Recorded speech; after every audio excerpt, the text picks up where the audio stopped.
It didn't take long for Pharaoh to think of someone that could manage the feast and the famine.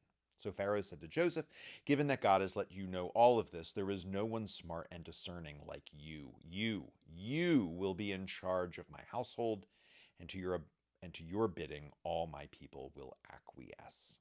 Pharaoh put Joseph, whose back was surely still sore from sleeping on the stone floor of the jail, in charge of the entire country, second only in command to Pharaoh himself. Pharaoh took off his signet ring and gave it to Joseph.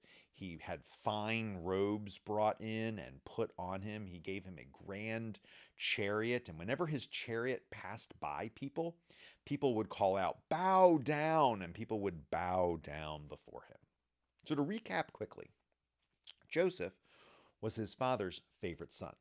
He was beaten up and thrown into a pit and sold into slavery. He became in charge of an important household in Egypt. Then he was thrown into jail, and then he was put in charge of the jail. He was forgotten by the vintner who he had helped, but then he was put in charge of an entire country.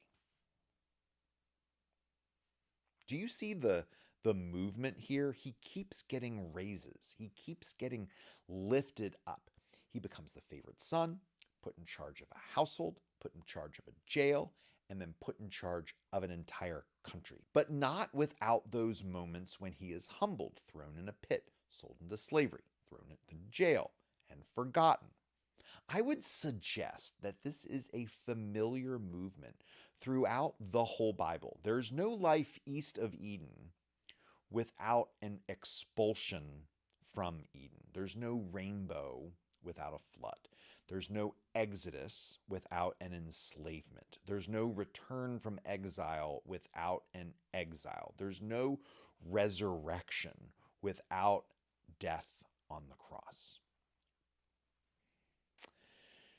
Joseph took an Egyptian name, Safenat Paneah. Joseph took an Egyptian bride, Asenat, interestingly, the daughter of an Egyptian priest.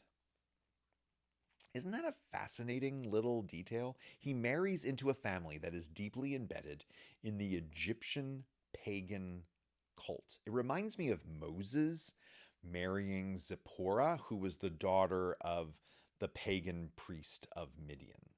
Again, if this was just a simple Sunday school story, this wouldn't have happened, or at least it wouldn't have been highlighted. It wouldn't have made it into the text. But this is no simple Sunday school story.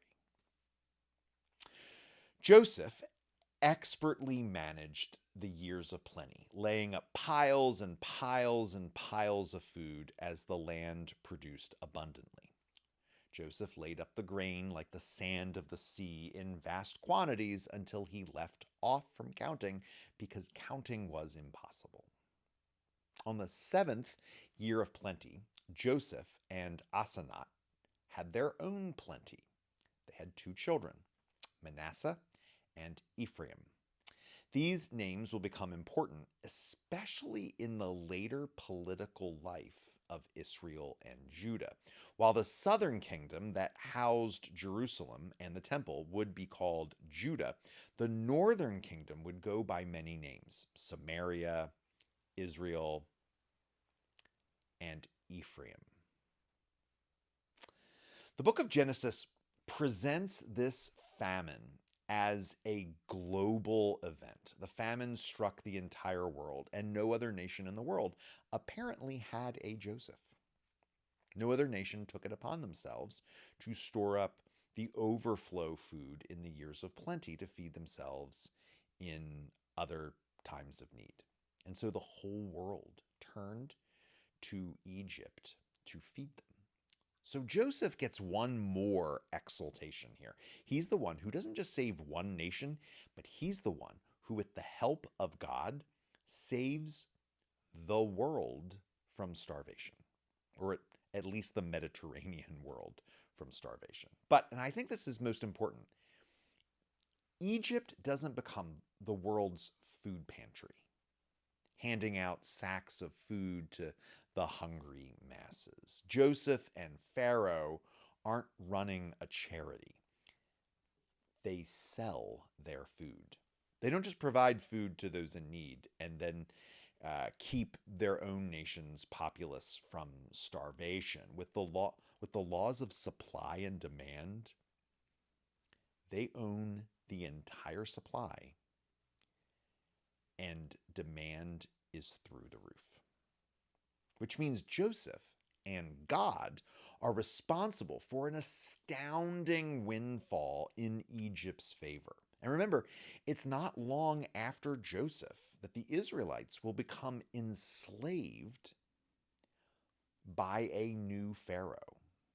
The nation who will enslave the Israelites in horrific fashion were direct beneficiaries of Joseph's fiscal leadership and the windfall that he oversaw.